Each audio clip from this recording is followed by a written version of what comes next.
Olá, gente! Bom estar aqui com vocês em mais um programa TCE Convida. E nesse mês da mulher, que é o mês de março, também é um mês muito importante para a prevenção de uma doença feminina que é preocupante e que a gente precisa ter conhecimento para evitar maiores problemas, que é a endometriose. É um mês amarelo de prevenção à endometriose. E quem está aqui com a gente, que a gente recebe com o maior carinho, é o Dr. Kelso Passos, ginecologista e especialista sobre endometriose, que vai falar um pouco sobre tudo que a gente tem que ter conhecimento para evitar maiores problemas. Não é isso, doutor Kelso? Isso, Muito obrigada por o senhor estar aqui hoje com a gente, falando sobre um assunto tão relevante e tão importante, doutor Kelso. bom dia, Maria. Obrigado mais uma vez pelo convite, né? Parabéns pela iniciativa, né, de informar a toda a população sobre uma doença que atinge vários milhões de mulheres ao redor do mundo, né? Em torno de 180 milhões no mundo, no Brasil em torno de 8 milhões, mas cremos que essa estatística ela está subestimada, deve ser um número bem maior, já que não é uma doença de notificação compulsória, como Covid, tuberculose, AIDS. Então as estatísticas são empíricas, são estimadas. Não, infelizmente, a realidade deve ser bem maior. Bem maior. E vamos então informar para a população o que é endometriose e o que ela pode causar na vida de uma pessoa. A endometriose é uma doença caracterizada pela presença de células ou glândulas do endométrio, que é a camada interna do útero, né? O útero tem 3 camadas, a mais externa é a serosa, a intermediária é o miométrio e a interna é o endométrio. Então a endometriose é caracterizada por presença dessas células ou glândulas do endométrio fora do local de origem dele. E ela pode estar em qualquer parte do corpo da mulher. E o que causa? E o que pode causar a endometriose? A endometriose, os sintomas dela são caracterizados pelos, a gente chama a doença dos Ds, né? Dos 6 Ds, só que esse 6 infelizmente já foi ampliado. O primeiro D seria a dismenorreia, que é a cólica menstrual. O segundo D, a dor pélvica. O terceiro D, a dispareunia, que é a dor durante a relação. O quarto D seria a disúria, que é a dificuldade de urinar. O ardor para urinar. O quinto D seria a disquesia, que é a dificuldade para defecar. O sexto D seria a dificuldade de engravidar, a infertilidade. Mas, infelizmente, ainda temos que acrescentar aí o D da depressão, o D a depressão, que eu já falei, né? O D de dores generalizadas em qualquer parte do corpo. Quais são os primeiros sintomas? Para quem está com endometriose, quais são os primeiros sintomas que você tem que ficar alerta para poder procurar um médico? O principal sintoma é a dismenorreia, a cólica menstrual. Sim. Mas em 5 a 10% das mulheres com endometriose, elas não têm esse sintoma. Então é uma doença muito enigmática, é uma doença muito peculiar, porque cada mulher tem os seus sintomas, a sua doença, o seu tratamento. Os sintomas que mais chamam a atenção é a dismenorreia, né, cólica menstrual, a dispareunia, que é a dor na relação, o sangramento abundante, né, pode ser da endometriose, que é principalmente caracterizado pela adenomiose, que é a endometriose alocada no útero, no miométrio, e sintomas como distensão abdominal, seria outro D da... Era isso que eu ia perguntar ao senhor. A barriga fica com alguma... As mulheres relatam, né, distensão e, assim, simulam até uma gravidez. Várias pacientes passam constrangimento de achar que achando que as pessoas acham que ela está grávida e é distensão abdominal por conta da doença. E quais são os tratamentos que podem... O tratamento, o clínico, ele tem que sempre existir e, em alguns casos, apenas 10% dos casos, tem que também ser cirúrgico.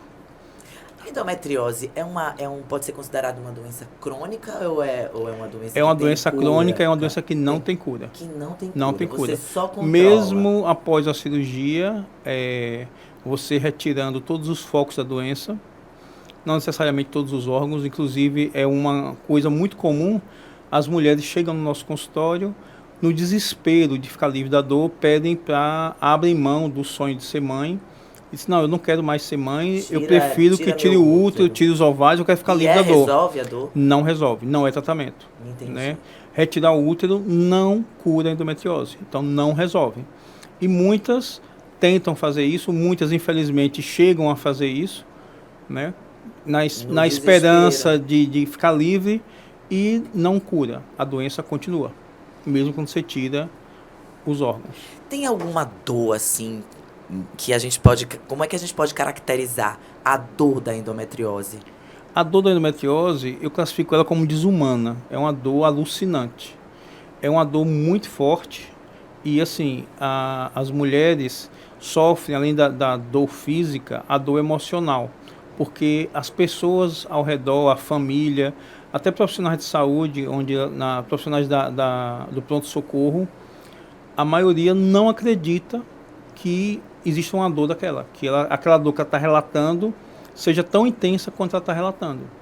E a dor é realmente muito forte, ao ponto de, às vezes, usar analgésicos fortes, como o tramal, como a morfina, e a dor não passar.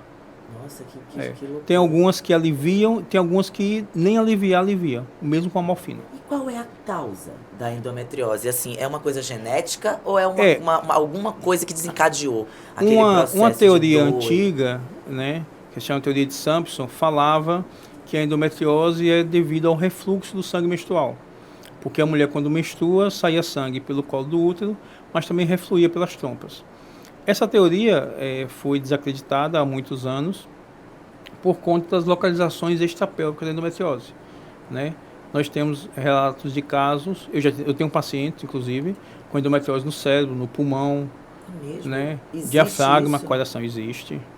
Então são dores muito profundas nessas áreas que você acabou de falar? Sim, por exemplo, a endometriose no pulmão, recentemente nós tivemos um caso, um adolescente de 19 anos, e teve inclusive que ser operada, retirou 2 pedaços do pulmão dela. O sintoma dela era vomitar sangue. Quando ela estava menstruada, se tossisse, espirrasse ou pigarreasse, ela... Mesmo sendo endometriose de pulmão, de coração, de cérebro, é exclusivamente feminino esse problema da endometriose ou não? Não. A endometriose já existe, já tem casos relatados em homens, são 7 casos relatados no mundo. 5 deles, os homens estavam usando hormônio por causa de câncer de próstata, mas 2 não tinham hormônio, não estavam usando nenhum tipo de tratamento hormonal, e todos os 7 foram no testículo, reforçando a teoria genética da origem da endometriose.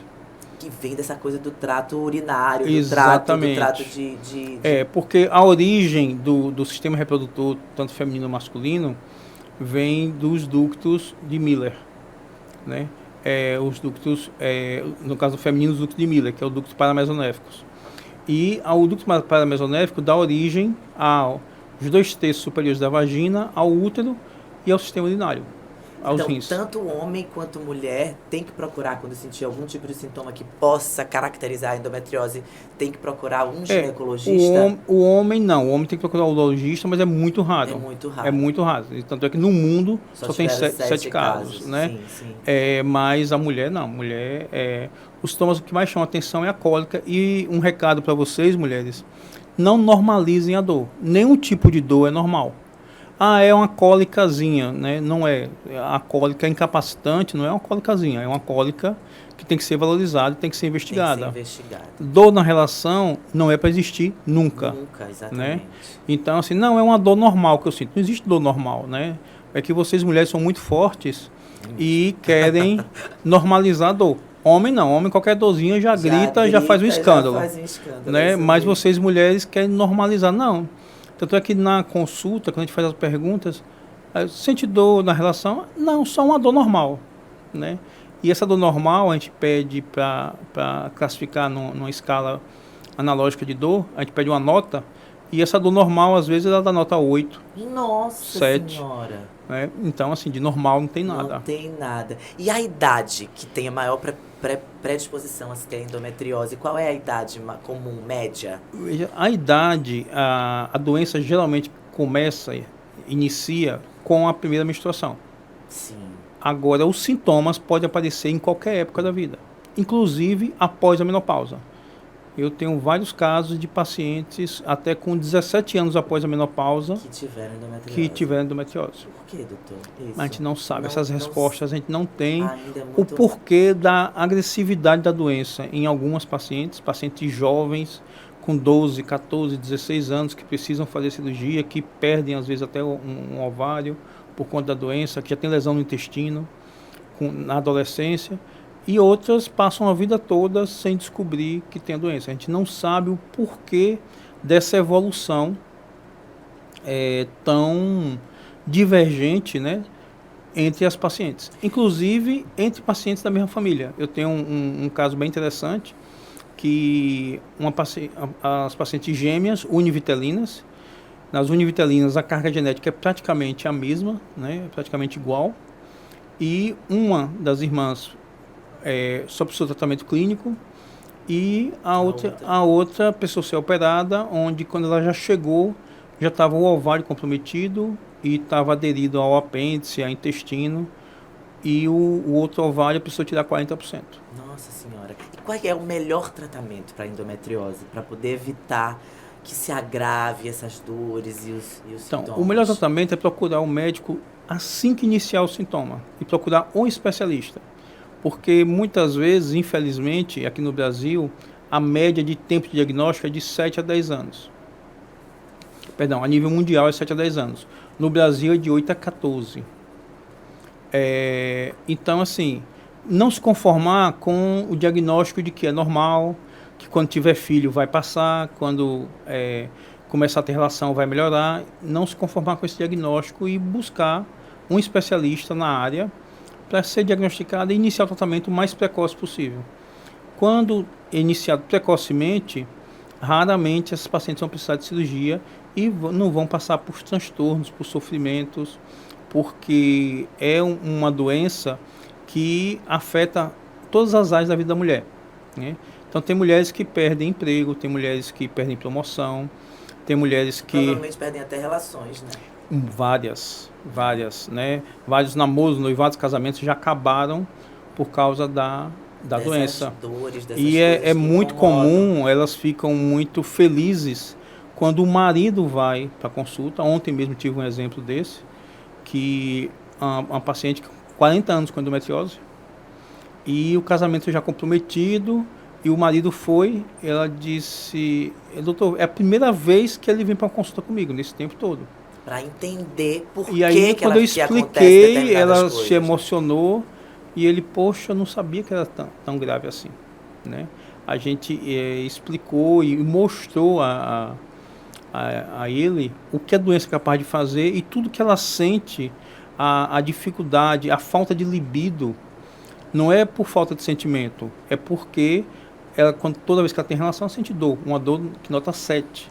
Então, assim, a relação sexual para ela virou sacrifício.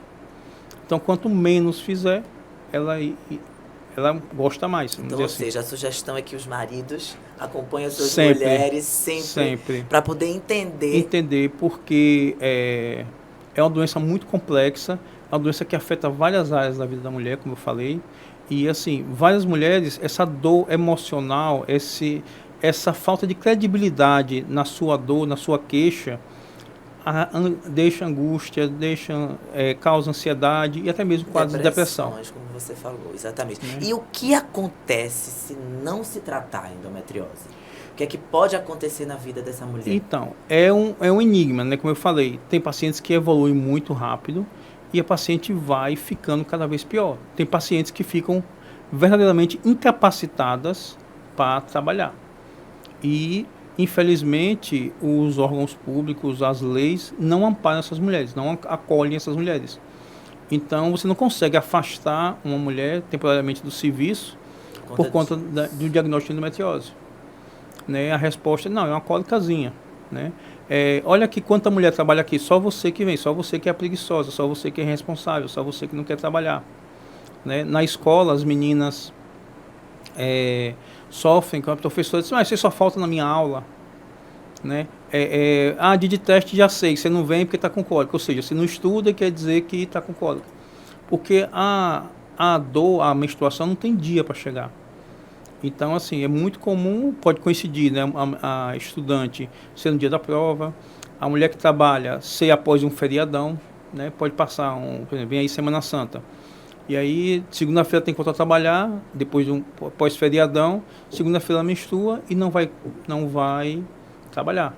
Aí é taxada de preguiçosa, de malandra, que está de ressaca e outras coisas que Tá mais escutam. do que na hora, né, doutor, da gente começar a batalhar por políticas públicas, Sim. né, que protejam a mulher nesse sentido, né? E uma outra dificuldade é que a cirurgia de endometriose, por ser uma cirurgia que idealmente ela deve ser feita por videolaparoscopia, né, ou videolaparoscopia assistida por robô, então é uma cirurgia com custo elevado. Então, infelizmente, no SUS Não existe esse tipo de não cirurgia? existe Eu não acredito, doutor. a cirurgia. Existe em algumas instituições públicas devido a patrocínios, a instituições de ensino, né, de escolas médicas. Tem, mas é uma fila quilométrica, Meu Deus, então a gravidade é muito maior do que eu posso imaginar. muito maior, porque essas mulheres sofrem demais. É assim, é desumano. Meu Deus. A dor é desumana, os relatos de sofrimento e das mulheres, e assim, elas não são acolhidas, né? Como eu falei, tanto faz ser particular, como convênio, como pelo SUS, ela não tem esse acolhimento e a angústia, a ansiedade e depressão, elas ficam atordoadas e assim, desesperançosas mesmo da vida. Nós, como órgão fiscalizador, a gente tem que começar a cobrar disso, né, gente? Começar a Sim. cobrar das autoridades algum tipo de mudança para que esse quadro não só na saúde pública, né, para poder receber as mulheres e elas terem tratamento adequado para pelo menos amenizar o problema, né? E também sobre essa coisa, né, dessa coisa que a gente acabou de falar, sobre a gente ter que pensar, olhar de uma forma diferente para esse problema feminino e tratar ele com a dignidade que ele merece ser tratado, Sim. né, doutor? E outra coisa, outra dificuldade é o pouco número de especialistas na doença, né? E, então, porque são cirurgias muito complexas, né? A gente, para operar a endometriose, requer um tratamento, operar da forma ideal, da forma adequada, como a gente fala, one shot surgery, que é a cirurgia de tiro único, ou seja, numa cirurgia única, você remover todos os focos da doença. E para isso necessita um bom método de imagem para a cirurgia ser completa. E infelizmente temos poucos profissionais no país, né, para tratar e operar adequadamente esse tipo de mulher.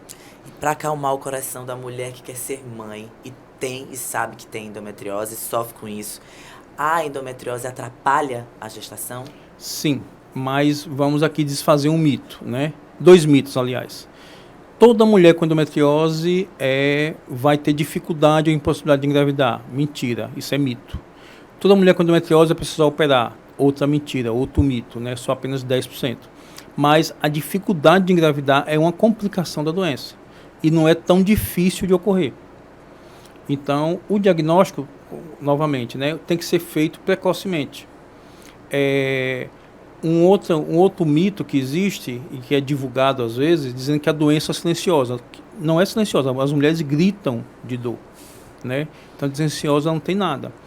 É uma doença de fácil diagnóstico, né? Quando a gente é especialista, na anamnese, que são as perguntas que fazemos durante a consulta, complementando com o exame físico minucioso, direcionado, você já dá o diagnóstico no consultório sem fazer qualquer tipo de exame de imagem. Uma outra coisa, outro mito, é dizer que existe um exame específico para detectar endometriose. Não. Qualquer ultrassom, qualquer ressonância dá o diagnóstico. Não precisa ser ultrassom com preparo intestinal, não precisa ser ressonância direcionada para endometriose. Agora, qual o problema? O profissional que faz esse exame, ele tem que estar capacitado, ele tem que ser treinado para identificar a endometriose. Então, assim, para a gente que faz exame, que é especialista, em qualquer aparelho, em qualquer exame transvaginal comum, a gente detecta endometriose. Agora, para mapear a doença, para indicar se vai precisar operar ou não e o que é que vai precisar fazer, aí sim precisa de um aparelho melhor, de um exame com preparo. Mas para dar o diagnóstico de endometriose, qualquer exame transvaginal é possível, sim, em qualquer aparelho, por mais antigo que ele seja. Doutor Kelso, a endometriose pode causar câncer? Infelizmente, sim. Já Por tem quê? vários relatos, principalmente a endometriose ovariana, que a gente considera hoje a mais agressiva das endometrioses. Né? A endometriose pode ser classificada, antigamente era classificada como leve, moderada e grave. Hoje, a classificação mais atual, a gente fala de endometriose superficial, endometriose profunda, endometriose ovariana e endometriose extrapélvica. Né? Delas, a mais agressiva é a ovariana. Ela pode, em 1 a 4%, evoluir para câncer.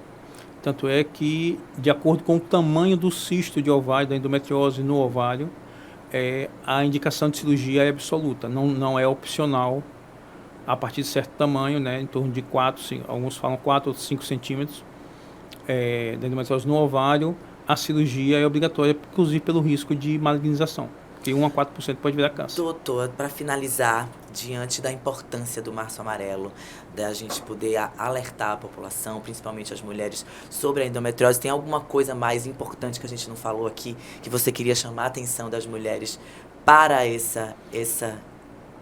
alerta?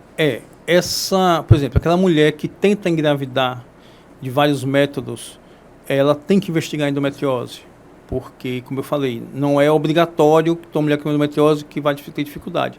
Mas aquelas mulheres que tentam engravidar natural, indução, fertilização e não conseguem, procure um especialista em endometriose e investigue. Né? Uma outra coisa, a dor da endometriose, seja ela física ou emocional, ela é real. Ela tem que ser respeitada e investigada. Não pode normalizar a dor, dor não é normal, não é mimimi. E não importa a idade dessa paciente, né? Se a menina de 10, 11, 12 anos fala que está com dor, mães, né, pais, primos, tias, avós, valorizem, não ache que ela quer chamar atenção, não ache que ela está querendo inventar uma desculpa para não ir para a aula. Antes, me veio aqui uma coisa que é muito importante, porque é meio polêmica essa coisa dos hormônios, né, das reposições hormonais na vida, para muitos médicos. Para o senhor acredita que a reposição hormonal é uma coisa que funciona para o tratamento da endometriose? Obrigatoriamente, a endometriose é uma doença hormônio dependente. Então, assim, não existe, é uma pergunta bem pertinente, não existe tratamento da endometriose sem o bloqueio hormonal. Então, assim, tem usar tratamentos alternativos, a alimentação é fundamental, a mudança de hábito, de atividade física, de hábitos de sono com qualidade, remédios para dor, né, na crise, e os tratamentos alternativos. Aí entra a acupuntura, entra cristais, entra a medicina natural. Entra reiki, entra um monte de coisa. Só que esses tratamentos são complementares. Eles jamais vão ser substitutivos do tratamento hormonal. Sim. O tratamento hormonal sempre vai existir, porque é uma doença hormônio dependente. Então não tem como você controlar uma doença hormônio dependente sem prescrever o hormônio antagonista que combata, que neutralize a doença, que consiga... Tem tanta gente que tem preconceito com hormônio, que ainda diz que hormônio é uma coisa que causa câncer e não sei o que. Isso não tem nada a ver, né, mais, né, doutor? Isso não, já caiu por o terra, hormônio, né? pode causar câncer quando é aquela velha história, né? Qual é a diferença do remédio para o veneno? É a dose. É a dose. Né? Então, assim, não existe nenhum remédio perfeito, nenhum remédio milagroso, que só faça o bem. Todos os remédios têm... Os prós e os contras. Prós e os contras, os efeitos colaterais. Né? Só que na endometriose você tem que pesar o que é que está destruindo a qualidade de vida daquela mulher. Então, assim, se ela não tomar hormônio, ela não vai conseguir trabalhar, ela vai acabar com o casamento, vai perder emprego, né? Vai se isolar socialmente. Né? E se ela tomar, ela recupera essa qualidade de vida, muitas vezes de forma rápida. Né? Ou seja, tem que procurar um médico. Tem que procurar um médico. Tem que se informar e tem que se tratar. Sim, que a gente brinca que a endometriose, ela tem CPF e identidade para cada paciente. Então, assim, Cada caso é um caso. Cada caso é um caso, cada tratamento é individualizado. Não existe a receita de bolo para, não, a minha vizinha tem endometriose, tomar isso eu vou tomar que vai servir para mim também. Não é assim. Então, cada caso é um caso, cada caso tem que ser analisado, individualizado, e a gente vai procurar o melhor tratamento. Sempre o foco do tratamento é melhorar a qualidade de vida dessa mulher em todos os aspectos da sua vida. Ou seja, procure um médico. Nós vamos colocar aqui todos os contatos do Dr. Kelso para você se informar melhor sobre a endometriose e tantos outros problemas femininos que a gente tem, porque cuidar da saúde é muito importante, gente. Não é só porque nós estamos no Março Amarelo discutindo sobre isso, mas todo o tempo, seja janeiro, fevereiro, março, abril, todos os meses do ano, a gente tem que se cuidar, né, doutor? Sim, e um recado final também é que você não precisa ser médica para dar o diagnóstico de endometriose. Então, assim, se você conhece a doença, se você tem algum caso na família, ou você própria mesmo tem, como eu já tive várias pacientes que foram indicadas por outras mulheres que tinham endometriose e disse, olha, isso aí eu também tinha, porque as histórias, apesar de ser uma doença individualizada, mas muitos pontos são em comum para todas, né? Esse sofrimento, essa angústia, essa falta de credibilidade na sua dor, de achar que quer chamar atenção, que é mimimi, que é bobagem, que é uma cólicazinha, de humilhar essas mulheres, né? Dizer, olha aí, tanta mulher que trabalha aqui, tanta mulher que estuda aqui, e é só você que falta, né? Isso você se meta, né? Mesmo que você não conheça a pessoa. Eu tenho um caso bem interessante, que uma paciente estava no velório e ela não conhecia a pessoa e ela ouviu a mulher conversar com outro relato. Ela pediu licença e disse, desculpa me intrometer, mas você tem endometriose, né? Procure esse médico aqui e tal, porque eu sofri muitos anos com isso e o que você está contando aí parece que eu estou ouvindo um relato da minha história. É isso aí, gente. É isso aí. Ou seja, cuidem-se e cuide de quem está do seu lado também. Dr. Kelso, muito obrigada pela sua presença. Foi um prazer falar com o senhor sobre isso, conhecer melhor o seu trabalho, viu? Muito obrigado. E eu agradeço também a sua companhia e que a gente possa estar aqui sempre juntos, falando sempre de assuntos relevantes para mim e para você. Tá bom, meu amor? Um beijo no coração e até o próximo TCE Convida. Um beijo. Tchau.